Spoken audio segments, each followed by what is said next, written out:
इतना पुराना देश, इतना केपेबल देश, क्या ऐसी गलती कर सकता है कि अनुमान ना लगा पाए कि एक वॉर लाइक सिचुएशन, एक जंग का ऐलान या जंग की स्थिति बन रही है या बनने वाली है?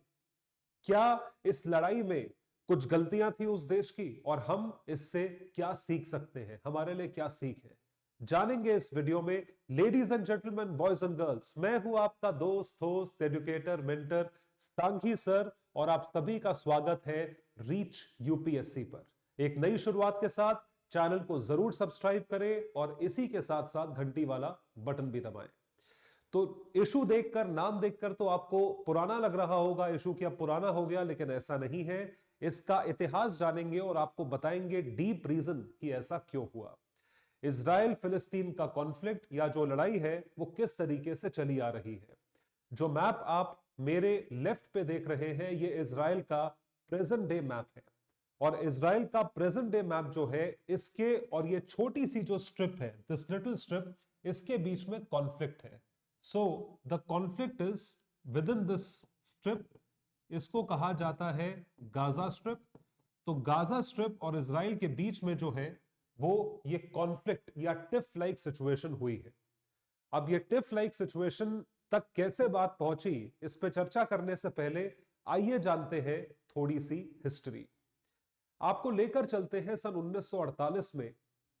1948 में ये जो पूरा पोर्शन आप देख रहे हैं, हम आज की डेट में इसे इजराइल के नाम से जानते हैं। उस टाइम पे भी इजराइल था, लेकिन ये पोर्शन, ये जो एरिया है, ये काफी अलग था। ये इजराइल, वेस्ट बैंक, गाजा और ऊपर जो है गोलान हाइट्स, ये जो पूरा रीजन है, पूरा एरिया है, यहां पर इनफ्लक्स देखा गया। इनफ्लक्स किसका? इमिग्रेंट्स का। इमिग्रेंट्स का कहां कहां से हो रहा था? The immigrants were coming from Arab, so they were Arab Muslims Arabia से, और दूसरी तरफ जो है इनफ्लक्स था पूरी दुनिया के ज्यूस से। The Jewish community was coming and forming a community, a solid community in the Israeli portion. So in 1948, land has seen severe immigration of both Arab Muslims and Jews from all over the world. तो जो लड़ाई चलती रही वो अरब Muslims और juice के बीच में चलती रही। मल्टीपल वॉर्स, कई सारे, जितने वॉर्स, अगर मैं यहां पर वॉर को लिखना शुरू हूं कि किस तरीके से कितनी वॉर हुई है इजराइल, वेस्ट बैंक या अरब्स और इसके बीच में, अरब्स और ज्यूस के बीच में, कि 2 स्लाइड्स भर जाएंगी फिर भी वॉर्स खत्म नहीं होंगी। इतने सारे वॉर, कॉन्फ्लिक्ट लाइक सिचुएशन यहां पे हुई है और एक्चुअली में हुई भी है। So multiple wars led to the creation of Gaza. Gaza जिसमें आज की डेट में लड़ाई चल रही है। वेस्ट बैंक, जो ये आप पोर्शन देख रहे हैं जॉर्डन रिवर के वेस्ट पे, ये जो रीजन है इसे कहा जाता है West Bank, together known as Palestine and the state of Israel. तो फिलिस्तीन या पैलेस्टीन है क्या? What is Palestine? Palestine basically एक ऐसा एरिया है जिसमें पर्टिकुलर रिलीजन के लोग रहते हैं, और मोस्टली वो इस्लामिक रिलीजन मुस्लिम्स रहते हैं। उस रीजन को पैलेस्टीन या फिलिस्तीन कहा जाता है। तो वो रीजन जो है वो डोमिनेंट है वेस्ट बैंक में और गाजा में। So these two regions combined are known as Palestine. तो पैलेस्टीन और इजराइल दोनों के बीच में जो है वॉर चलती रही, टिफ चलते रहे, and Gaza was then and till now was controlled by what we now call as Hamas, जो कि अब एक मिलिटेंट ऑर्गेनाइजेशन, एक टेररिस्ट ऑर्गेनाइजेशन बन चुकी है, and West Bank by Palestinian authorities. West Bank जो है वो प्रॉपर प्राइम मिनिस्ट्रियल अथॉरिटी के साथ, प्रॉपर जैसे कंट्री चलती है वैसे चलता है, लेकिन गाजा जो है वो एक मिलिटेंसी के ऑब्जेक्टिव के साथ चलता है। थोड़े से आपको हिस्ट्री में लेकर चलते हैं और बताते हैं कि 1000 बीसी और 1500 बीसी में क्या स्थिति थी। जो ये आप इजरायली पोर्शन देख रहे हैं ये जाता था सीरिया तक। तो देखिए दमास्कस, सीरिया, इस पूरे रीजन तक ये जो है इसकी पहुंच थी। तो this was Israel in biblical times.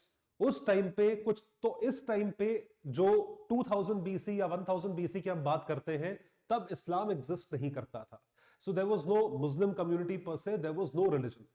तो प्रोमिनेंटली ये जो रीजन है it was dominated by Jews and by Christians. उसके बाद यहां पे कुछ ऐसे डेवलपमेंट्स हुए कि 2 किंगडम्स आए। तो David's kingdom in 970 BC and Solomon's kingdom in 930 BC, जिन्होंने कई सेंचुरीज तक इस पूरे रीजन पे राज करा और इसको काफी अच्छी तरीके से कंट्रोल करा। फिर डेवलपमेंट होते होते बाउंड्रीज जो है वो और ज्यादा विजिबल होने लगी। तो आप देख सकते हैं इसकी बाउंड्री यहां से थोड़ा साउथ की तरफ आ गई, दमास्कस के नीचे आ गई, तो प्रेजेंट डे वाला रीजन थे। तो ये जो रीजन है इसको आज आप गोलान हाइट्स के नाम से जानते हैं। और ये देखिए इतना जो रीजन था, this was the Israeli occupation. अब प्रेजेंट डे इजराइल तो नीचे तक आता है, लेकिन उस टाइम पे यहीं तक था। फास्ट फॉरवर्ड करके हम सीधा आते हैं वर्ल्ड वॉर वन के बाद से लेकर वर्ल्ड वॉर टू खत्म होने तक, यानी 1920 से लेकर 1945-46 तक। ये 25 साल का पीरियड ये था या ऐसा था जब पूरे के पूरे स्टेट ऑफ इजराइल में बहुत ज्यादा इन्फ्लक्स हुआ ज्यूज का, क्योंकि ज्यूज के ऊपर यूरोपियन यूनियन में बहुत ज्यादा अत्याचार, बहुत ज्यादा एक्सप्लॉयटेशन उनका होने लगा। So they were facing a lot of exploitation at the hands of Nazi army. आपने डेफिनेटली पढ़ा होगा अडोल्फ हिटलर के बारे में। और यूरोपियन यूनियन में काफी हद तक यही मेंटालिटी चल रही थी। ऑप्रेस थे, डिप्रेस थे, और वो एक तरीके से स्लेव्स थे, और बहुत बुरा बर्ताव होता था उनके साथ। आप डॉक्यूमेंट्रीज देख सकते हैं नेटफ्लिक्स पे या यूट्यूब पे। तो वो भाग के सारे इजराइल आ गए, कई सारे इजराइल आए। उसी के साथ साथ इसी दौरान अरब मुस्लिम्स का भी इन्फ्लक्स रहा इस पूरे के पूरे रीजन में। So the British mandate was, तो ये ब्रिटिशर्स ने यहां पे बसाना शुरू करा। तो इस तरीके से यहां पर प्रोमिनेंटली जो पॉपुलेशन थी वो ज्यू पॉपुलेशन हो गई। तो ये जितनी ब्लू डॉट्स आप देख रहे हैं, जितने ब्लू रीजन्स आप देख रहे हैं, ये सारी ज्यूइश सेटलमेंट्स थी। 1948 का मैप है ये। This is the map of 1948 in the Jewish settlement, and this was the then Israel. फिर 1947 में क्या हुआ, यूएन पार्टीशन प्लान आया। ये यूएन पार्टीशन प्लान के तहत वेस्ट बैंक, ये जो आप पूरा पोर्शन देख रहे हैं, पिंक वाला पोर्शन, जो कि मुस्लिम डोमिनेटेड पोर्शन था, अरब स्टेट था, बेसिकली अरब मुस्लिम्स का स्टेट था, और दूसरा था ज्यूइश स्टेट, इसको सेपरेट किया गया। तो पार्टीशन प्लान के तहत, इसको मैं टू नेशन थ्योरी नहीं बोल रहा हूं क्योंकि टू नेशन थ्योरी कभी था नहीं, एक अग्रीमेंट के तहत ये पोर्शंस अलग अलग करती है। जिस तरीके से इंडिया में पार्टीशन हुआ था कि पाकिस्तान, वेस्ट पाकिस्तान, ईस्ट पाकिस्तान, बीच में इंडिया, उस तरीके का यह पार्टीशन नहीं था। तो ये जो आप पिंक वाला रीजन देख रहे हैं, this was the Arab state, और जो बाकी आप येलो वाला पोर्शन देख रहे हैं, this was the Jewish state. अब आप देखिए किस तरीके से बीचों बीच कंट्री के लाइनें खिंची हुई हैं, तो डिस्प्यूट कैसे नहीं होता। यह हुआ सन 1947 में। फिर बारी आई जब यहां पर, और 1949 टू 1967 खूब सारे वॉर शुरू हुए। इजराइल ने कॉन्स्टेंटली ये 20 साल वॉर्स ही लड़े हैं एरिया को एनक्रोच करने के लिए। तो आप देख सकते हैं ये जो एरिया है, this entire reason became the West Bank, जहां पे लड़ाई हो रही थी जेरूसलम की, जहां पे आपने सुना होगा वेस्ट वेलिंग वॉल है, और वो दोनों तरफ जो है वो देखती है, basically looks at both the places. ये हुआ, और यहां पे ये जो रीजन कंट्रोल्ड है, ये गाजा स्ट्रिप हुआ। तो गाजा स्ट्रिप उस टाइम पे इजिप्शियन एडमिनिस्ट्रेशन में था कि एडमिन जो है वो इजरायली था, और ये जो पूरा रीजन था वेस्ट बैंक था, मतलब बीच का जो ये पूरा पोर्शन था, ये इजराइल ने वापस ले लिया वॉर को लड़ लड़ के। और Israel an occupied territory since June 1967। अब आप यहां देख सकते हैं जून 1967 से अब तक लेकर ये पूरा पोर्शन जो है, आप नॉर्थ में देखिए हाइफा, तेल अवीव, तो ये पूरा पोर्शन जो है ये इजरायली ऑक्यूपेशन में था। और गोलान हाइट्स जो है, ये जो था, ये डिस्प्यूटेड रीजन था उस टाइम पे, and then it became a separate territory. It was occupied but it became a separate territory. तो ये जो पूरा पोर्शन आप देख रहे हैं, this was the Israeli portion, except for West Bank and Gaza strip, जो कि फिलिस्तीन या पैलेस्टीनियन अथॉरिटी में आता है। तो अब प्रेजेंट डे अगर पैलेस्टीनियन अथॉरिटी आप देखोगे, ये है पूरी की पूरी वेस्ट बैंक। और वेस्ट बैंक में क्या क्या टेरिटरीज ऐसी हैं आज भी जो कि इजरायली एडमिनिस्ट्रेड या इजरायली ऑक्यूपाइड टेरिटरीज है। अब बात करेंगी वेस्ट बैंक की, क्योंकि इजराइल का अपना जो पोर्शन है सो है, लेकिन इसके सिवा वेस्ट बैंक में क्या क्या प्रॉब्लम्स है। तो आप देख सकते हैं जो चीज पूरी तरीके से पैलेस्टीनियन कंट्रोल में आ रही है। तो ये सारा जो आप ऑरेंज रीजन देख रहे हैं, ये चीज, ये वेस्ट बैंक के अंदर की बात कर रहा हूं मैं। ये सारा जो रीजन आप देख रहे हैं, ये पूरा रीजन पैलेस्टीनियन कंट्रोल में आता है। This entire region is coming under Palestinian control, और ये वेस्ट बैंक के अंदर है। देखिए कितना मैसिव रीजन है। This is a very extremely massive region. ये पूरा पैलेस्टीनियन कंट्रोल में आता है। This is something which is coming. उसके बाद ये जो आप डार्क ग्रे पोर्शन देखते हैं, इधर इधर इधर ये portion, administered by the Palestinian authority with Israeli security presence. ये पैलेस्टीनियन अथॉरिटी की आती है, इजराइल की सिक्योरिटी प्रेजेंस है इन रीजन्स में। इनका एडमिन आप बोल सकते हो, एडमिन है तो पैलेस्टीनियन अथॉरिटी है लेकिन इजरायली सिक्योरिटी भी है। फिर पूरी तरीके से इजराइल कंट्रोल में कुछ कुछ वाइट रीजन्स जो है यहां पर आते हैं, और ये जो पूरा रीजन है ये तो खैर इजराइल ही है, इजराइल के कंट्रोल में आता है। जो बीच बीच के ये डार्क ब्लू सेटलमेंट्स आप देख रहे हो, ये इजरायली सेटलमेंट्स है, यानी कि यहां पे जो लोग रहते हैं वो इजरायली लोग रहते हैं मोस्टली, और ये इजरायली सेटलमेंट्स मानी जाती है। और बाकी रीजन जो है आप बोल सकते हो Golan Heights occupied by Israel, ये रीजन ऑक्यूपाइड बाय इजराइल है, और कुछ कुछ पोर्शन वेस्ट बैंक का भी ऑक्यूपाइड बाय इजराइल है। तो इतना मैसिव इजराइल का ऑक्यूपेशन है थ्रू आउट, आप देख सकते हैं वेस्ट ऑफ जॉर्डन रिवर को लेकर। अब इतना मैसिव इन्वॉल्वमेंट होने के बाद भी जो है मिलिटेंसी इतनी मैसिव है, मतलब आप ये सोच के चलिए कि इजराइल जैसा देश जो कि इतना मैसिव रीजन कंट्रोल, अपना कंट्री तो कंट्रोल करता ही है, उसके सिवा वेस्ट बैंक के अंदर जो पैलेस्टीनियन अथॉरिटी है उसमें भी इतने रीजन्स कंट्रोल करता है, या तो ऑक्यूपाइड बाय इजराइल है, या सेटलमेंट्स है, या एडमिनिस्टर्ड जो पैलेस्टीन की कंट्री के अंदर जो पैलेस्टीनियन अथॉरिटीज है उसको भी इजराइल एडमिनिस्टर करता है। तो इतनी स्ट्रॉन्ग कंट्री जो है वो गलती कैसे कर बैठी? उससे पहले आपको इजराइल का मिलिट्री प्राउस, उसकी ताकत के बारे में बताते हैं। इजरायली आर्मी, इजरायली डिफेंस और इजरायली इंटेलिजेंस के एग्जांपल्स पूरी दुनिया में लिए जाते हैं। मोसाद का नाम आपने सुना होगा, it's the best intelligence agency in the whole world. It is not better, if not better, it is almost at the equal level of CIA and KGB। Intelligence की बात हो रही है। फिर कैसे गलती हो गई? उनको पता नहीं था कि हमास का अटैक होने वाला है। So combined with complete western support, Israel became a lethal weapon for anyone who crosses into its territory।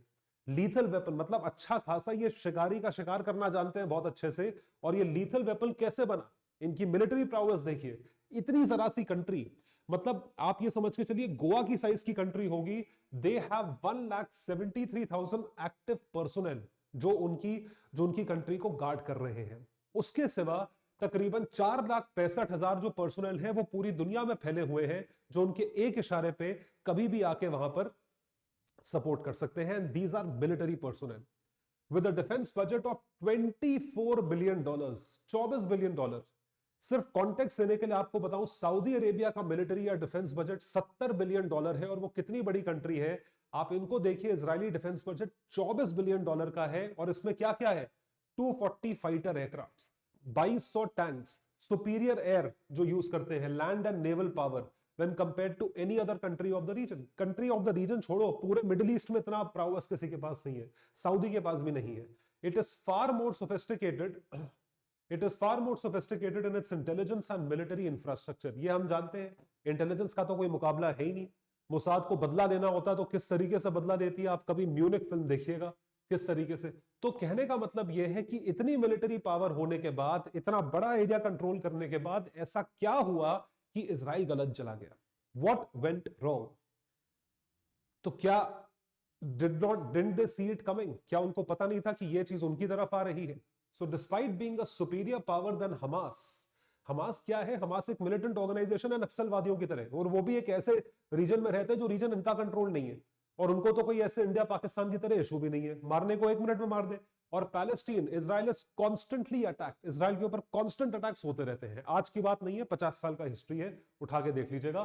And it failed to preemptively stop the October 7 attack. 7 अक्टूबर को जो अटैक हुआ वो फेल करने, वो प्रेडिक्ट करने में और स्टॉप करने में नाकामयाब रहे। तो क्या यह सरप्राइज अटैक था? इसके बारे में एक बड़ा अच्छा कोटेशन है जो एक डिप्लोमैट ने दिया है। क्या कहते हैं? Major surprise attacks are almost never really surprises. देखिए, माइनर अटैक जो क्रॉस बॉर्डर फायरिंग है, शेलिंग है, या सीज फायर वायलेशन है, वो तो सरप्राइज हो सकता है। इतने बड़े स्केल का वॉर सरप्राइज नहीं हो सकता। इतने बड़े स्केल के वॉर में प्लानिंग है जो आपकी नाक के नीचे हो रहा है, आंखों के सामने हो रहा है, और आप नहीं देख पा रहे हो because you have committed critical mistakes. तो इजराइल गलत कहां था? Where did Israel commit a mistake and how did this war become of this particular magnitude? ये जंग इतनी बड़ी हुई कैसे? इनको लिस्ट करा जा सकता है 3 क्रिटिकल मिस्टेक्स जो कि इजराइल द्वारा की गई है। पहली mistake, what is the first mistake? समझ नहीं पाना या दुश्मन को कमजोर समझना, ये डिफेंस में, मिलिट्री में सबसे बड़ी गलती है। किसी को भी आप कमजोर समझने की गलती ना करें, जो कि इजराइल ने इस बार करा, under estimating Hamas capabilities. Hamas की केपेबिलिटी पर से अगर हम बोले हमारी कंट्री में माओवादी नक्सलवादी जो है उनकी केपेबिलिटी जीरो है, उनके पास कहां से हथियार, असला, बारूद, बम, ये सब चीजें आएंगी? Where will they get the weapons from? ये चीज बिल्कुल, ये सवाल सही है।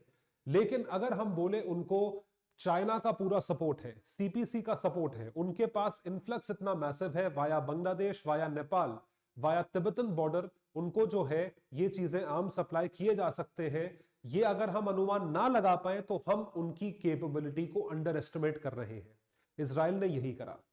सो top political and military leadership convinced Hamas is not that dangerous. उन्होंने ये सोच लिया we can live with it, हम उसके साथ रह सकते हैं, जो थोड़ा बहुत करते हैं करने दो, every 3-4 years we will do round of exchange of fire, but this is not the most dangerous enemy of Israel।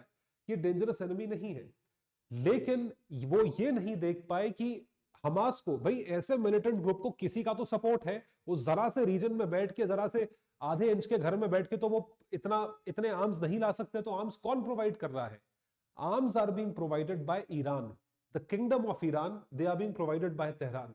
So Tehran ने वहां पर पूरा का पूरा अंडरग्राउंड टनल बना लिया और उसके साथ साथ उनको मैसिव आर्म्स का सपोर्ट दिया, जिसकी वजह से हमास इतना स्ट्रांग हुआ। And its training and infrastructure creation, tunnel creation, training creation, उनको ट्रेनिंग दी, सब कुछ दिया। तो Israel got this confidence from its military superiority that Hamas will not launch a major attack. और यही वो गलती कर बैठे कि आपने एक एडवर्सरी को जो है कमजोर समझा। ये चीज आप गलती ना करें, अपने एनिमी को पूरी तरीके से समझे और उसे हल्के में ना ले, पहली गलती। दूसरी गलती, हमास के इंटेंशंस। देखिए, हमास कोई सरकार तो है नहीं जिसके ऊपर यूएन का प्रेशर या वर्ल्ड बैंक का प्रेशर या यूएस का प्रेशर या पाकिस्तान का प्रेशर या किसी और फलाना कंट्री का प्रेशर होगा। उनके ऊपर कोई प्रेशर नहीं है, वो तो कुछ भी कर सकते हैं। तो हमास के इंटेंशंस को अंडर एस्टिमेट करना, भाई आज की डेट में लश्कर ए तायबा, ठीक है, पाकिस्तान का एंटी इंडिया टेररिस्ट ग्रुप, उसके इंटेंशंस को हम अंडर एस्टिमेट कैसे कर सकते हैं? वो किसकी बात सुन रहा है? ना तो आईएसआई की, ना पाकिस्तानी आर्मी की, ना पाकिस्तान के वजीर आजम की, ना ही यूएन की। उसको जरूरत ही नहीं है सुनने की, क्योंकि नहीं सुनना है, इसलिए तो वो बनाया गया है। तो हमास के इंटेंशंस को हमने अंडर एस्टिमेट करा, इनफैक्ट हमने समझा ही नहीं। हमास को गाजा का कंट्रोल दिया after elections in 2005 for piece efforts. अरे हमास है क्या, ये तो देख लेते। Hamas was never a peace-loving party or a peace-loving organization. Israel assumed economic leverage to Hamas will deter it from attacking and would contain its genocidal intentions. ये चीज Israel ने assume करी। Israel overseeing the transfer of Qatari funding, कतार से funding आई, कतार is also the culprit, to Gaza, hoping to soften Hamas without progressing on two-state solution. Two-state solution की तरफ, मतलब बेसिकली देखिए, एक रीजन का अगर मान लीजिए एक रीजन का इकोनॉमिक डेवलपमेंट हो जाए, सबके पास काम है, सब नौकरी कर रहे हैं, पैसा कमा रहे हैं, फ्लरिश कर रहे हैं, तो आपको जरूरत नहीं है, फिर आपका दिमाग नहीं चलेगा वॉर में। वॉर में दिमाग तब चलता है अगर आपके पास कोई काम धंधा नहीं होता है, जैसे नक्सलवादी है हमारी कंट्री के। तो और या पूरे में एलटीटीई के लोग थे, कोई काम धंधा नहीं है तो चलो वॉर लड़ते हैं, जंग लड़ते हैं। तो पॉइंट जो मैं आपको समझाने की कोशिश कर रहा हूं कि इस फंडिंग के तहत उसने हमास को सॉफन नहीं करा, हमास ने उस फंडिंग को गलत यूज में लगा के अपनी आर्मी को और ज्यादा स्ट्रॉन्ग करा। और जैसे कतारी फंडिंग है, जैसे ईरानी फंडिंग है, तेहरान का पूरा सपोर्ट है, ये सारे के सारे हमास को बैक करने वाले, हमास को सपोर्ट करने वाली संस्थाएं, इनको तो हमने कुछ समझा ही नहीं, वी डिड नॉट, सॉरी, इनको तो इजराइल ने कुछ समझा ही नहीं, we did not understand. So Hamas backers like Iran wanted Israel's isolation or complete destruction. अब ये देखो, ये है समझने वाली चीज। ये समझने वाली चीज है कि आपने जो है हमास को कुछ नहीं समझा। देखिए बात क्या है, ये चीज ईरान ने रियलाइज करी कि इन सारी कंट्रीज में जो लॉ चलता है, मान लीजिए शरिया लॉ चलता है, तो उसके तहत आप बहुत ज्यादा फ्रीडम ना दें, आप चीजें ना करें, you should not do all these things, आपको ये सब चीजें नहीं करनी चाहिए। अब वो देखने ये लगे कि एक तरफ जो है आप डेमोक्रेटिक तरीके से जा रहे हो, सऊदी अरेबिया में जो है महिलाओं को ड्राइविंग लाइसेंस दिया जा रहा है, म्यूजिक फेस्टिवल हो रहा है मक्का मदीना के पास, तो आप एक तरीके से आप लिबरल सोसाइटी की तरफ जा रहे हो, जो कि इनका लॉ अलाउ नहीं करता, ईरानी लॉ। तो अगर ये चीज इस तरफ चली तो फिर कल को डिमांड होगी डेमोक्रेसी करो, तो किंगडम की रेलेवेंस, जो राजा प्रजा वाला कॉन्सेप्ट है, डिक्टेटरशिप है, तानाशाह का कॉन्सेप्ट है, वो खत्म हो जाएगा। तो ये डर था ईरान को, वो चाहते थे कि वापस मुस्लिम कम्युनिटी वैसे ही कंसोलिडेट हो और वो डर बना के रखे।